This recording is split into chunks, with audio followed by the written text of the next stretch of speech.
వీక్షకులందరికీ నమస్కారం. కూటమి ప్రభుత్వం అధికారంలోకి వచ్చి 2 సంవత్సరాలు కంప్లీట్ అయింది. 2 సంవత్సరాలు అంటే 5 సంవత్సరాలు ప్రజలు ఇచ్చిన అవకాశంలో 2 సంవత్సరాలు అయిపోయింది. ఇంకా 3 సంవత్సరాలు మిగిలింది. ఏదైనా ఒక ప్రభుత్వం 2 సంవత్సరాలు కంప్లీట్ చేసుకుంది అంటే ఒకసారి సమీక్షించుకోవాలి 2 ఇయర్స్ పరిపాలన ఎలా ఉంది అనేది. అయితే తెలుగుదేశం, జనసేన, బీజేపీ కూటమి 2024లో ఘన విజయం సాధించిన విషయం అందరికీ తెలిసిందే. ఇంకా తర్వాత కూటమి ధర్మంలో భాగంగా జనసేన నుంచి, తెలుగుదేశం పార్టీ నుంచి, బీజేపీ నుంచి కూడా మంత్రివర్గంలోకి తీసుకున్నారు. ఈ క్రమంలో పొత్తు పెట్టుకోవడం వల్ల కొంతమందికి అవకాశాలు కోల్పోయారు. దీంతో ఇప్పటికే 3 సార్లు గెలిచిన ఎమ్మెల్యేలు, 4 సార్లు గెలిచిన ఎమ్మెల్యేలు 2019 నుంచి 2024 దాకా వైసీపీ పాలనలో తీవ్రంగా పోరాటాలు చేసి జైలుకి వెళ్ళొచ్చిన వాళ్ళు, మంత్రి పదవి రాలేదని తీవ్రమైన అసంతృప్తితో ఉన్నారు. ఒక్కొక్కరు అవకాశం దొరికినప్పుడు బయటపడతా ఉన్నారు. తాజాగా కూటమి ప్రభుత్వం 2 సంవత్సరాల పాలన పూర్తయిన సందర్భంగా విజయవాడలో ఏర్పాటు చేసిన సమావేశంలో విజయవాడ సెంట్రల్ ఎమ్మెల్యే బోండా ఉమామహేశ్వరరావు సంచలన కామెంట్స్ చేశారు. 2019 నుంచి 2024 దాకా నేను ఎలా పనిచేశానో మీ అందరికీ తెలుసు. మాచర్లు వెళ్తే దాడి చేసి చంపబోయారు. గుడివాడ వెళ్తే జనాలు వెంటబడి కొట్టారు. ఇక ఎక్కడికి వెళ్ళి మనం నియోజకవర్గంలో తిరగాలన్నా కూడా వైసీపీ నేతలు అరాచకాలు సృష్టించారు. అయినా కూడా ధైర్యంగా నిలబడి పోరాటాలు చేశాం.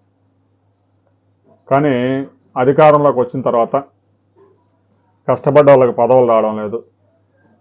వేరే పార్టీలో టికెట్ దొరక్క అప్పుడప్పుడు తెలుగుదేశంలో చేరిన పార్థసారథికి మంత్రి పదవి వచ్చి కూటమి ప్రభుత్వం అధికారంలోకి వచ్చి 2 సంవత్సరాలు పూర్తయిన సందర్భంగా ఇటీవల విజయవాడ సెంట్రల్లో ఒక సమావేశం ఏర్పాటు చేయడం జరిగింది. ఈ సమావేశంలో విజయవాడ సెంట్రల్ టీడీపీ ఎమ్మెల్యే బోండా ఉమామహేశ్వరరావు ప్రసంగించారు. 2019 నుంచి 2024 దాకా మేము త్యాగాలు చేశాము. మాచర్లు వెళ్తే మా మీద దాడి చేసి చంపబోయారు. గుడివాడ వెళ్తే వెంటబడి కొట్టారు. అయినా కూడా మేము ఎక్కడ వెనక్కి తగ్గలేదు. అయితే తెలుగుదేశం పార్టీ అధినేత కష్టపడ్డ వాళ్ళందరినీ పక్కన పడేసి ఎన్నికలకు ముందు వచ్చి పార్టీలో చేరిన పార్థసారథికి మంత్రి పదవి ఇచ్చారు. కొండపల్లి శ్రీనివాసు ఆయన ఎవరు, ఆయనకు మంత్రి పదవి ఇచ్చారు. ఇక సవిత, అనంతపురం జిల్లా నుంచి మంత్రి అయిన సవిత ఎక్కడి నుంచి వచ్చింది. సుభాష్ ఎన్నికల ముందు రోజు వరకు వైసీపీలో ఉండి బీఫామ్ తీసుకుని తెలుగుదేశంలో జనసేన నుంచి గెలిచాడు. అతనికి మంత్రి పదవి ఇచ్చారు.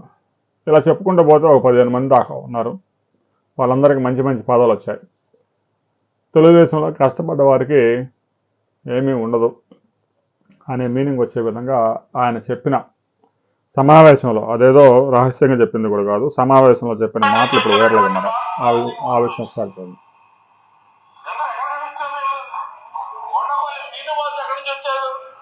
సుభాష్ ఎక్కడి నుంచి వచ్చాడు, సవిత ఎక్కడి నుంచి వచ్చింది, ఇలా 15 మంది పేర్లు చెప్పొచ్చు. కాబట్టి అర్థమైంది.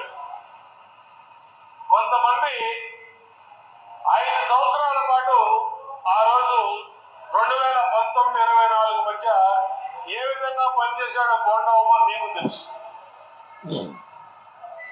మాచర్లో దాడి జరిగింది, గుడివాడలో దాడి జరిగింది, ఎక్కడా తగ్గకుండా పనిచేశాం. మరి వైఎస్ఆర్ కాంగ్రెస్ పార్టీ నుంచి వచ్చినటువంటి పార్థసారథికి మంత్రి వచ్చింది. అందరూ ఎక్కడి నుంచి వచ్చారు? కొండపల్లి శ్రీనివాస్ ఎక్కడి నుంచి వచ్చాడు? అది తెలుగుదేశం నేతల్లో తీవ్రమైన అసంతృప్తి ఉంది. తెలుగుదేశంలో కష్టపడ్డ వారిని పట్టించుకోరు.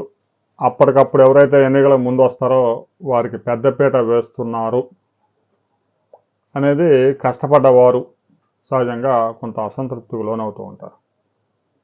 అయితే దీనికి అనేక కారణాలు, రీజన్స్ ఉంటాయి. మంత్రి పదవి ఇచ్చినప్పుడు వారి యొక్క బ్యాక్గ్రౌండ్ కూడా పరిశీలిస్తారు.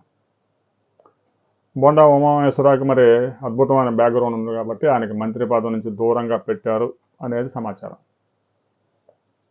ఎందుకంటే ఆయన గురించి మనకన్నా కూడా నిఘా వర్గాల ద్వారా ముఖ్యమంత్రి వద్ద ఎక్కువ సమాచారం ఉంది. ఆయన కష్టపడ్డాడు కాదనడం లేదు, కానీ బ్యాక్గ్రౌండ్ కూడా చాలా ఇంపార్టెంట్. అదే ఆయన దెబ్బ కొట్టినట్టుగా తెలుస్తూ ఉంది. అధికారంలో ఉన్నప్పుడు, అధికారంలో లేనప్పుడు విజయవాడలో జరిగే సెటిల్మెంట్లు, అందులో వస్తున్న ఇష్యూలు ఎడుదిరిగి వెళ్ళినా కూడా బోండా ఉమామహేశ్వర దగ్గరికి వెళ్తున్నాయి అనే నిఘా వర్గాల సమాచారం ఉంది. ఎమ్మెల్యేగా ఉన్నప్పుడు, ఎమ్మెల్యేగా ఓడిపోయినప్పుడే ఇన్ని సెటిల్మెంట్లు చేస్తే ఇక మంత్రి పదవి ఇస్తే ఎలా ఉంటుందో, ఇబ్బందులు వస్తాయో అని భావించి ఉండొచ్చు. అయితే మంత్రివర్గ విస్తరణలో బోండా ఉమామహేశ్వరరావుకి అవకాశం రావచ్చు. దీనికి సంబంధించి ఒక బిగ్ అప్డేట్తో మరో వీడియోలో మనం కలుసుకుందాం.